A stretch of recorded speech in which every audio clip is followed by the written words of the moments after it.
시청자 여러분 안녕하십니까. 이제 12월 31일 오후 시간인데요. 전옥현의 안보정론 시작하겠습니다. 오늘 날씨가 굉장히 춥습니다. 제 느낌에 10년 들어와서 제일 추운 날인 것 같아요. 그래서 이 코로나 때문에도 그렇고요. 이 갑자기 온도가 내려가면 감기 걸릴 우려가 있어요. 저도 지금 어제 좀 운동 좀 한다고 밖에 좀 나갔다 왔더니 감기 기운이 좀 있는 것 같습니다. 그래서 여러분들 감기에 걸리지 않도록 각별히 유의해야 되겠다, 이런 말씀을 드리고 싶고요. 이 코로나 사태의 심각성이 계속 되고 있습니다. 비록 사흘 만에 오늘 다시 세 자릿수로 떨어졌어요. 1000명 아래로. 그래서 967명으로 지금 나타났고요. 누적 사망자가 대신에 이제 900명을 넘겨섰다. 이렇게 지금 속보들이 나오고 있습니다. 그래서 시청자 여러분들, 이렇게 기후가 안 좋을 때 특히 기저질환이 있는 분들은 이 밖에 나가시는 일이 없도록 그렇게 말씀을 드리고 싶고, 특히 동부구치소에서 또 불행한 사망 사건이 방금 전에 한 명 더 발생했습니다. 이분도 또 이 남성 수감자인데요. 며칠 전에 지난 27일 날인가요? 한 명이 숨져 있고 또 숨졌고, 이번에 숨짐으로써 동부구치소에서만 2명이 발생했어요. 그래서 이번 사망자는 무증상 코로나 확진자였다는 점에서 이 방역당국에서 정확한 사망 원인을 찾아내야 되겠다, 이런 말씀을 저는 드리고 싶습니다. 그래서 이제는 구치소 안에 있든 밖에 있든 우리 국민 모두가 이 코로나 사태에 대해서 각별한 유의를 해야 되겠고요. 미국에서도 최근에 당선된 국회 하원 의원 한 명이 코로나로 인해서 사망하는 사태가 발생했어요. 그래서 이제 전 세계적인 그야말로 새로운 뉴 노멀이 됐다. 그런 점에서 우리 모두가 다시 한번 코로나에 대한 경각심을 가져야 되겠고, 특히 감기에 조심하십시오. 이러다 보니까요, 이 추미애 문재인 대통령이 많은 논란이 되고 있어요. 그 책임을 져야 될 거 아니냐. 그래서 문 대통령에 대한 그 책임 문제는 결국 여론조사를 보면 나타났어요. 리얼미터가 오늘 아침에 발표한 걸 보면 59.8%로서 리얼미터 조사 이래 최고치를 경신하고 있고, 진보 계층과 호남 계층에서의 이반 현상이 심각하다는 경고음이 나오고 있습니다. 그리고 추미애 장관은 이미 이 동부구치소 징부 유기 혐의로 이 시민단체에 고발이 되어 있죠. 그런데 오늘 노조에서, 즉 법무부 노조에서 대검에 추미애 장관을 이 징부 유기 혐의, 즉 코로나 발생과 관련한 동부구치소 사건 징부 혐의로 이 고발장도 제출했고, 또 이 노조가 제출했잖아요. 그러니까 이 고발을, 이것은 이제 노조법 위반 혐의 및 직무유기 혐의인데, 노조법 위반이라고 하는 것은 법무부 노조의 임금 교섭 협상에 제대로 응하지 않았다.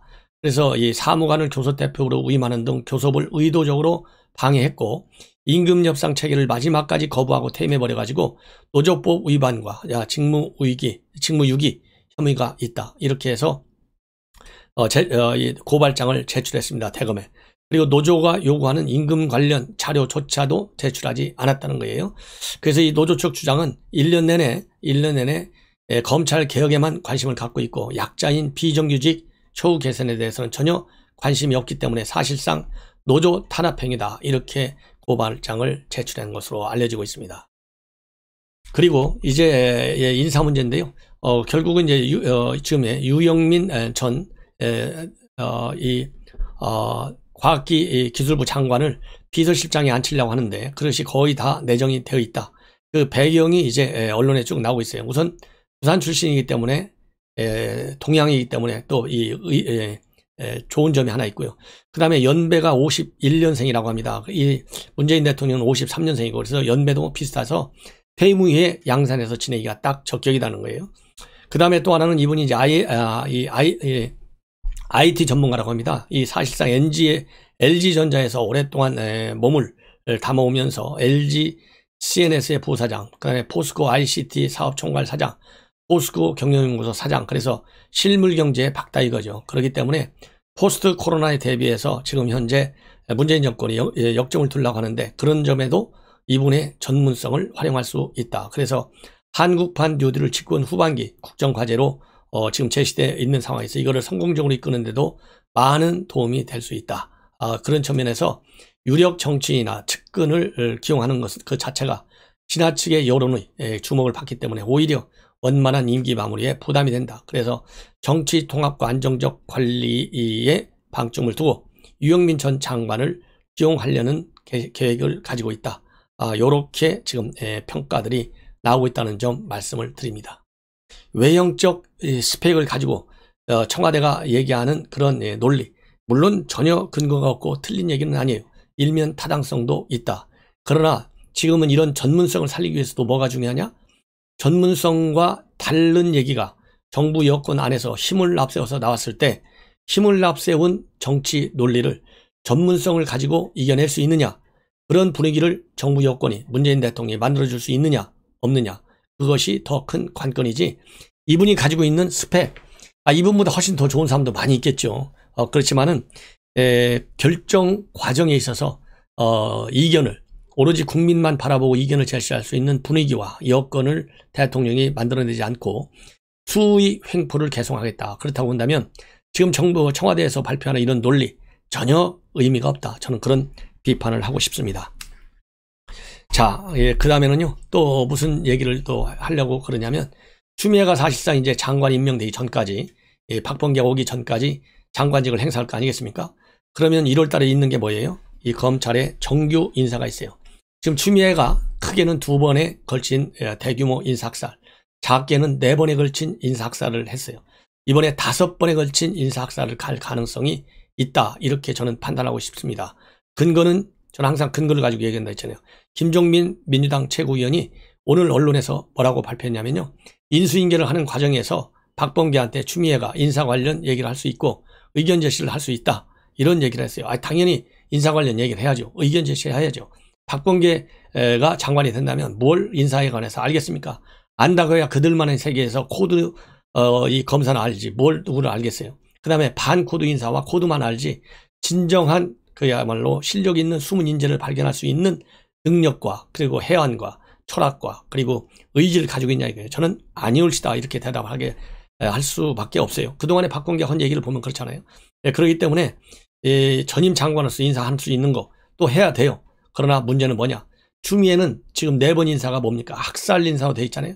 전부 좌천시키고, 그렇죠? 그러다 보니까 이제 열받은 검사들은 못 이겨내가지고 사표 내고 변호사로 나가고, 이런 불행한 인사를 했어요. 그렇기 때문에 추미애에 의한 인사 개혁은 반드시 막아야 되겠다, 이런 말씀을 저는 드리고 싶습니다. 그래서 현재 법무장관이 전직 후임 간에 인사와 관련해서는 윤석열의 역할을 맡겨두고, 이 박범계도 윤석열 총장의 이러한 법이 보장하고 있는 당연한 인사권 행사를 더 이상 막지 않아야 되겠다. 그래서 법무장관의 인사협의 제대로 좀 이번에는 해야 되겠다, 이런 말씀을 드려서 아까운 인재들이 그야말로 중요 보직에 코드라는 이유 딱 하나 때문에 못 가고 이러는 것은 막아야 되는 것 아니냐, 이런 생각이 저는 듭니다. 그 다음에 이제 박범계가요, 청문회 통과할 수 있을까요? 청문회 통과하기 어려운 일이 지금 갑자기 밝혀졌어요. 그래서 물론 이제 이 문재인 대통령이 지금 30번을 위반했다는 거 아니에요? 26번을. 그래서 지금 노무현 대통령, 그 다음에 이명박 대통령, 그 다음에 박근혜 대통령, 이 3개 정부 15년을 합친 것보다도 더 많이, 거의 비슷하게 비례해서 보면은 훨씬 더 많이 청문회 보고서를 전혀 고려하지 않아요. 그렇기 때문에 박범계 지금 내정자가 장관직을 못 앉을 가능성은 전무합니다. 그럼에도 불구하고 일단 비판의 소지가 있는 상당히 리스크 걸린 과거 사건이 지금 언론에 보도되고 있다 이거예요. 오심 판사, 그야말로 판결 하나도 제대로 못하는 무능한 판사다, 이런 거 아니겠어요? 이런 불명예, 이것이 이제 공론화되기 시작했습니다. 바로 소위 삼례 사건이라고 그래요. 여러분들 삼례가 어디가 있는지도 잘 모르시는 분들 있을 거예요. 전북 완주군 삼례읍입니다. 거기 나라 슈퍼에서 발생한 1999년도 사건이 다시 이제 주목과 논란과 그리고 이제 비판의 이 소재가 되고 있어요. 그래서 1999년도 이 완주 삼례에서 나라 슈퍼에서 발생한 강도 치사 사건인데, 당시에 3명이 유죄를 받고 옥살을 했는데요. 17년 만에 진범이 나타났어요. 2016년도에 진범이 나타난 바람에 이 사람들이 정말 억울한 옥살을 했잖아요. 억울한 옥살을 해가지고 다 했다 이거예요. 그래서 이제 무죄 판결을 받았어요, 이 사람들이. 근데 그 당시에 박범계가 어떤 역할을 했냐면 배심 판사였어요. 배석 판사. 배석 판사를 해가지고 잘못됐다, 이거를 2017년도에 오심 피해자들을 만나서 사과는 했다고 합니다. 그러나 사과는 사과인 것이고, 잘못 배심 판사를 하더라도 주심을 잘 모셨어야죠. 이건 가짜다 아니다. 그거 하나도 판단 못하나요? 더군다나 이렇게 큰 사건인데, 작은 사건이라면 혹시라도 작은 사건도 오심이 있어서는 안 되겠지만, 작은 사건도 오판을 못하는데 이렇게 큰 사건에 사회적으로 이목이 집중된 사건에서 밤잠을 안 자고 연구했어야죠. 그런데 배심 판사의 역할, 배심이라고 해서 죄가 왜 없겠어요? 사과했다고 해서. 그래서 판결 내린 그 능력과 그리고 이 저기는 의심을 받을 수밖에 없어요. 그래서 이 얘기는 어떻게 지금 언론에 나오기 시작했느냐. 그 당시에 사건 재심을 맡았던 이 사건과 관련된 재심 판결을 맡았던 사람이 다 누구냐 하면 박준영 당시 판사인데 이 사람이 이제는 변호사를 하고 있어요. 이분이 오늘 조금 전에 페북에 이 사건과 관련해서 내막을 쭉 썼습니다. 그래서 이거는 불명예 사건이면은 맞다. 그러나 청문회 리스크로 떠오르고 있는 것도 맞다. 그러나 지나치게 정치적 쟁점화는 되지 않기를 바란다. 이렇게 얘기했는데요. 이거는 점잖은 FM 방식의 페북에 대한 글이고, 그러나 청문회에서 이런 그 능력과 관련된 거, 왜냐하면 지금 청문회장이 능력과 관계없이 지나치게 도덕성에만 치우쳐 있는 것도 비판을 받지 않습니까? 그런데 능력이 이렇게 판단할 수 있는 결정적 그 근거가 나온 거잖아요. 판결이. 이거에 관해서 삼례 사건에 대해서는 반드시 다시 한번 짚어서 지금 현재 추미애같이 능력이 없는 사람이 법무장관이 돼가지고 판사까지 한 사람이 법무장관인데도 불구하고 수사지휘권 하나, 감찰권 하나 제대로 챙기지 못하고 징계권도 하나도 제대로 못 챙겨서 대통령까지 망신당하게 만들어놓은 이 사례. 마침 추미애도 판사 출신이네요. 박범계도 판사 출신이고, 판사가 물론 전지전능한 신은 아니죠. 그러나 이 사례를 보면 지금 추미애에 의해서 박범계, 더군다나 지금 결정적 잘못된 판결이 나와 있잖아요. 이거를 볼 때는 상당히 위험스러운 장관이 될 가능성이, 단순하게 법무장관과 윤석열과의 가족 충돌뿐만 아니라 그야말로 법무행정 전반에 대한 그 신뢰 문제까지 연결되어 있다. 이런 말씀을 드리지 않을 수 없습니다. 자, 이제 그리고 윤석열이가 오늘 세미시잖아요. 윤석열 총장이 신년사 메시지를 올렸습니다. 이 전 직원한테. 그래서 이 메시지를 여러분들께 읽어드리면서 논평을 하겠는데요. 이 메시지, 결국은 윤석열 총장이 평소에 갖고 있는 대로 이 법리를 중시하고 그 다음에 국민을 높이 받들어야 되는 그런 검찰이 되어야 된다. 이것을 그 다음에는 이제 공정한 검찰이 되어야 된다는 것을 강조했습니다. 그래서 오로지 이 검찰 개혁은 권한인 그 권한의 원칙이 국민만 바라보고 자고우면해서는 안 된다. 그리고 이 코로나 상황에서 형사사법시설 방역과 안전 확보가 최우선이라는 임무 분명히 인식해달라. 그래서 형사사법시설의 방역 체계가 흔들리면 국가법집행 기능 자체가 마비된다. 이것은 동부구치소에서 일어나고 있는 이러한 이 코로나 확진을 염두에 둔 감안한 이 지시다. 이런 말씀을 드립니다. 그 다음에 민생경제가 굉장히 어렵기 때문에 영세 자영업자, 소상공인 이렇게 일시적인 과오로 인해서 범죄를 저진 경우에는 그 사정을 최대한 참작하라. 그리고 수용자의 가족과 변호인, 접견 교통권은 헌법상 권리이기 때문에 대면 접견은 없더라도 온라인 화상 접견에 필요한 조치는 적극 강구하라. 그리고 검찰 개혁의 목적과 방향은 공정한 검찰, 국민의 검찰이 되어야 한다고 늘 생각하고 강조했다. 공정한 검찰이란 수사 착수부터 형 집행에 이르는 전 과정에서 편파적이지 않고 선입견을 갖지 않으며 범죄 방지라는 공의를 위해 부여된 우월적 권한을 남용하지 않는 것이다. 국민의 검찰이란 오로지 그 권한의 원천인 국민만 바라보고 좌고우면하지 않는 것이다. 검찰은 법률 전문가 집단으로서의 인력, 권능, 정보, 비용 등 모든 측면에서 유리한 위치에 있다.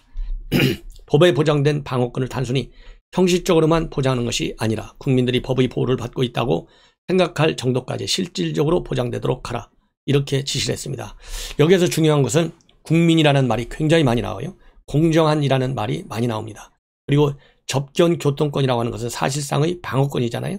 이런 것이 또 많이 나와요. 이런 거를 보면 결국 지금까지 윤석열 총장이 법무부 장관 추미애와 그야말로 싸워가면서 식물총장이 다 되면서도 끝까지 살아나온 오뚜기 정신의 검찰을 박범계가 됐든 누가 됐든 새해에도 계속하겠다. 그래서 함부로 정치적인 논리로 검찰을 건드지 말라는 그러한 이 경고의 메시지가 기저에 깔려있다. 이런 말씀을 저는 드리고 싶습니다.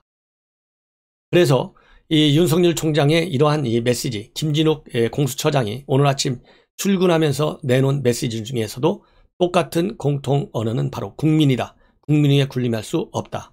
국민에게 수사권을 돌려주겠다. 국민으로부터 받은 권력을 돌려주겠다. 이런 측면에서 공통점이 있는데요.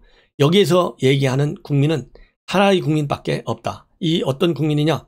법치주의와 자유민주주의 가치를 꼭 지켜내겠다는 우리 국민의 뜻을 명령으로 알아듣고 공수처장과 그리고 법무장관 그 다음에 검찰총장 이 일을 하는 것만이 바로 우리 국가의 국격에 맞는 기관장의 역할을 하는 것이다. 이런 지적을 저는 해주고 싶습니다. 자, 이러다 보니까요. 중요한 사설들이 지금 계속 쌓이고 있어요. 그래서 하나만 우선 먼저 김창균의 칼럼 오늘 나온 건데요. 김창균 논설 주간입니다. 조선일보. 아주 글을 잘 써요. 이 조선일보 필진들 다른 언론사들 특히 중요 언론 매체들 이 논설 사설 칼럼들 전문가 아주 좋습니다. 그래서 문을 지키려 수사 맡겠다. 대통령은 민망하지도 않으냐. 이런 이 제목인데요. 설명 안 드려도 다 아시겠죠. 검찰총장 징계 법원에서 맡기자 윤을 탄핵하고 공수처 두고 수사권을 방탈하고 하나같이 대통령 수사 차단용이다. 내 죄는 감추는 것처럼 보이는데 호통쳐서 말릴 생각은 않고 침묵 속 방조로 독려하겠다는 것이냐. 이런 논지로 되어 있습니다. 그래서 이 칼럼을 제가 이 핵심은 지금 말씀을 이미 드렸고 이거 한 4분에서 5분 정도로 제가 읽어드리겠습니다. 꼭 좀 들어주시기 바랍니다. 김두관 의원이 윤석열 탄핵을 신청하자 열린민주당 최강욱 의원이 재청, 민주당 황운하 의원이 삼청을 외쳤다. 신문지령이 집단으로 앓고 있는 정신 출타 증후군 확진자 중에서도 중증인 3인방이다. 추미애 장관이 윤석열 검찰총장을 해임해달라며 엄선한 징계 의원들이 억지로 짜낸 형량이 고작 정직 2개월이었다. 법원은 그마저도 감이 안 된다며 퇴짜를 놨다. 그런 마담에 헌법재판관 9명 중 6명 이상이 탄핵에 동의하겠나. 기각될 게 뻔하다. 그래도 상관없단다. 국회에서 탄핵안을 가게 하면 윤 총장 직무가 정지되기 때문에 임기가 끝나는 7월까지 해임 효과가 있다는 거다. 탄핵 절차의 전반부를 직무정지 용도로 활용한다는 아이디어다. 헌법 조항을 뗐다 붙였다 가지고 노는 조림용 장난감 취급한다. 더욱 황당한 게 윤석열 탄핵을 사흘 연속 주장한 김두관 의원이 내건 명분이다. 대통령을 지키기 위해서란다. 윤 총장과 검사들이 대통령 시해를 모의하고 있다는 얘기는 아닐 것이다. 윤 총장이 권력형 비리에 대한 수사를 계속하면 대통령이 다치게 된다는 거다.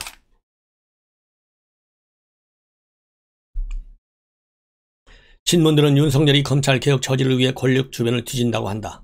그 음모론이 맞는다고 치자. 대통령 처신에 아무 문제가 없었다면 무슨 재주로 없는 죄를 꾸며내겠나. 대통령 하명을 받들겠다고 맹세한 김명수 법원이 그런 조작에 맞장구 쳐줄 리도 없다. 대통령을 지키기 위해서 검찰총장을 장단한다는 건 대통령에게 죄가 있으니 그것이 드러나지 않도록 검찰 수사를 막아야 한다는 말밖에 안 된다. 법원이 윤석열 징계를 기각한 다음날 청와대 게시판에는 174석을 가진 더불어민주당은 윤석열 총장을 탄핵하라는 국민 청원이 올라왔다. 대통령 강성 지지층은 문자메시지 수천 통을 민주당 의원들에게 보내고 있다고 한다. 탄핵안을 실제 국회에 표결에 붙이면 어떤 결과가 나올까 궁금해진다. 대한민국 집권당 174명 개개인의 정신 출타 여부를 검증해 볼 수 있는 리트머스 시험지가 되지 않겠나. 다른 여당 사람들은 현실성도 실익도 없다며 탄핵에 거리를 두는 분위기다.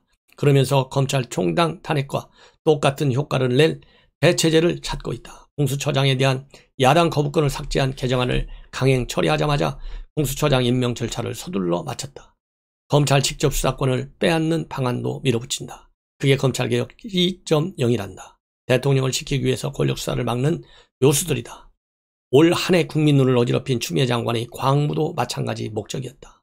울산시장 선거 공작, 유세수 감찰 무마, 옵티머스 라임 사기, 윤미향 의원 위안부 기부금 횡령 의혹 수사 라인을 공중으로 날려버린 몇 차례의 학살 인사, 70년 헌정사상 단 한 차례밖에 없었던 검찰총장 지휘권의 3차례 발동, 검찰총장에 대한 감찰 그리고 피날레를 장식한 검찰총장 징계 추진일이기까지 정권 나라 전체가 나라의 명운이라도 걸린 양 검찰과 멱살잡이를 벌이고 있다.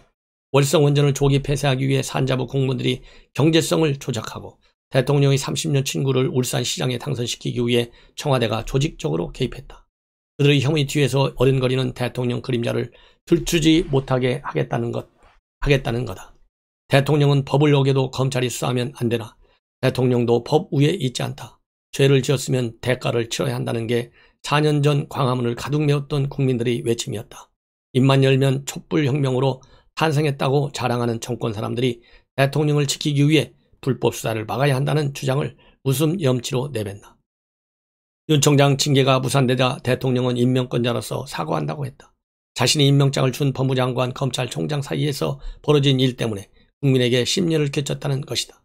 그래놓고 집권당이 대통령을 지키기 위해 2차, 3차 방어선을 치는 일을 남의 일인 양 모른 척한다. 심지어 공수처가 되는 1월에 출범하기를 바란다며 부추기까지 한다. 2개월 정직 사유도 꼽을 수 없는 검찰총장을 탄핵하겠다는 황당한 주장을 하면서 대통령을 지키기 위해서라는 이유를 대면 대통령은 민망하고 면구스러워해야 한다. 도대체 무슨 짓이냐며 역정을 내야 한다.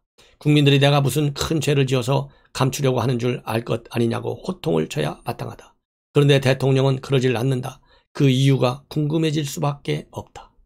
여러분들 궁금한 이유 다 아시죠? 예, 더 이상 살아있는 권력 수사 하면 죽는다. 경고 메시지 아니겠습니까? 예. 그리고 또 중요한 사설 서너 개가 있는데요. 차츰차츰 하나씩 여러분들께 꼭 공개 읽어드리겠습니다. 그만큼 나라가 심각합니다. 시청자 여러분 제 방송 많이 시청해 주시고 많은 성원을 당부드립니다. 대단히 고맙습니다.